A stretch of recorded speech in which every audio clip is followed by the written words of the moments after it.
नमस्कार किसान भाइयों, आप सभी का स्वागत है एग्रीकल्चर ब्लॉग यूट्यूब चैनल में। मैं अमित चौरसिया धान की फसल में हल्दी रोग, कंडुआ रोग, प्लस स्मार्ट गंडो, इन नामों से इस रोगों को हमारे किसान भाई जानते हैं।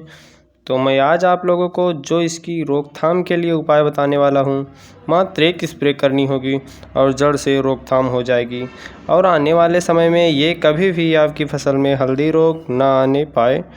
तो वह भी उपाय मैं आप लोगों को बताने वाला हूँ अपने इस वीडियो के माध्यम से। तो आप इस वीडियो को पूरा अंत तक ज़रूर देखें। अगर आप हमारे चैनल पे नए हैं तो चैनल को सब्सक्राइब करके पास वाले बेल आइकन को ज़रूर प्रेस कर दें। तो किसान भाइयों, जो धान की फसल में हल्दी रोग, कंडुआ रोग, फ्लस स्पॉट, इन नामों से हमारे किसान भाई जानते हैं, लेकिन जब धान की बालियां निकलने के बाद आप लोग ध्यान से देखते हैं तो जो ये रोग होता है, जब दाने भरने लगते हैं तो कुछ दाने फूल जाते हैं, मोटे हो जाते हैं और कलर जो है वो हल्दी जैसा होने लगता है दानों का। और फिर ये दानों के बाद में जाकर काले हो जाते हैं। जब ये दाने फूटते हैं तो हल्दी पाउडर जैसे बिल्कुल निकल जाता है बाहर की ओर। ये जो संक्रमित हैं, ये पहला इसका संक्रमण बीज जनित है, दूसरा संक्रमण किसान भाइयों ये वायु द्वारा होता है। तो किसान भाइयों, यह रोग धान में किन कारणों से आता है आप लोगों को बता दूं। जब हवा में नमी की मात्रा अधिक हो जाती है, तापमान ज़्यादा यानी 25 से 35 डिग्री सेंटीग्रेड हो जाता है, उस समय इसके चांसेस ज़्यादा रहते हैं। और किसान भाइयों, जो हल्दी रोग है, कंडुआ रोग है, इसके लिए हमारे किसान भाइयों को कुछ सावधानियां बरतनी चाहिए। ये आपकी धान की फसल में कभी नहीं आएगा। तो किसान भाइयों, जब संक्रमित हमारी फसल हो जाए तो सीधा सीधा उत्पादन पे भी प्रभाव पड़ता है। तो पिछले साल वाले जो हमारे किसान भाई फसल अवशेष होते हैं, उनको अच्छे से नष्ट कर देना चाहिए और यूरिया का अधिक प्रयोग नहीं करना चाहिए। और जब गर्मी की हम जुताई करते हैं तो बहुत अच्छी और गहरी जुताई करनी चाहिए। तो किसान भाइयों, आप बात आती है बीज उपचार की, तो किसान भाइयों, बीज उपचार बहुत ही महत्वपूर्ण होता है किसी भी फसल का। और बीज उपचार रासायनिक द्वारा और जैविक तरीके से करना चाहिए।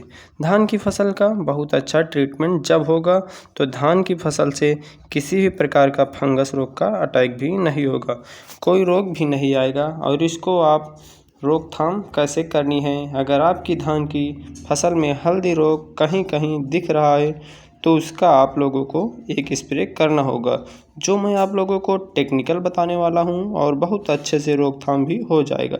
और सबसे महत्वपूर्ण बात आती है कि इस समय अपने धान की फसल में जो पानी पड़ा है उसको निकाल कर खेत को एक बार सुखा दें, हवा लग जाए ज़मीन के अंदर और किसी प्रकार का रोग भी नहीं आएगा और फंगस भी नहीं लगेगी। ज़्यादा दिनों तक पानी जब पड़ा रहता है तो उस समय की स्थिति में हमारे धान की फसल कमज़ोर होने लगती है।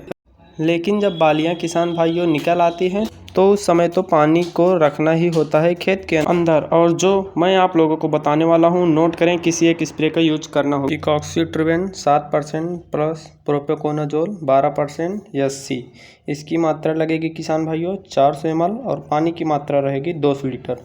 200 लीटर पानी की आवश्यकता किसान भाइयों इस समय धान की स्प्रे करते हैं तो होनी चाहिए। पूरा रिजल्ट लेने के लिए अगर किसान भाइयों आप इसका स्प्रे करते हैं तो शीत ब्लाइट और नेट ब्लाइट में भी इसका काम गर्दन तोड़ को भी रोकती है। और जो दूसरी मैं आप लोगों को बताने जा रहा हूँ, ट्राईसाइक्लाजोल 75%, इसकी मात्रा रहेगी 125 ग्राम प्रति एकड़। प्रोपाकोनाजोल 25% TC वाली, इसकी मात्रा रहेगी 250 ml प्रति एकड़। और मैं आप लोगों को बताने जा रहा हूँ ट्रिफ्लॉक्सीट्रोबिन 25% प्लस टेबुकोनाजोल 50% WDG, इसकी मात्रा रहेगी किसान भाइयों 2.5 लीटर प्रति पानी में 1 ग्राम। तो किसी एक टेक्निकल को आपको स्प्रे करना होगा और मार्केट से लेकर के पानी की मात्रा 200 लीटर रहेगी। मैंने पहले भी आप लोगों को बताया है, सावधानियों की बात जो मैंने आप लोगों को बताई है। आने वाले समय में किसान भाइयों बीज उपचार बहुत अच्छे से करना चाहिए। धान की फसल का बीज उच्च क्वालिटी का होना चाहिए, प्रमाणित बीज लेना चाहिए। अगर किसान भाइयों आप सभी को मेरी जानकारी अच्छी लगी हो तो आप हमारे एग्रीकल्चर ब्लॉग यूट्यूब चैनल को लाइक एवं सब्सक्राइब अवश्य करें। मैं अमित चौरसिया आप सबके लिए ऐसे वीडियो लेकर आता रहूँगा। धन्यवाद।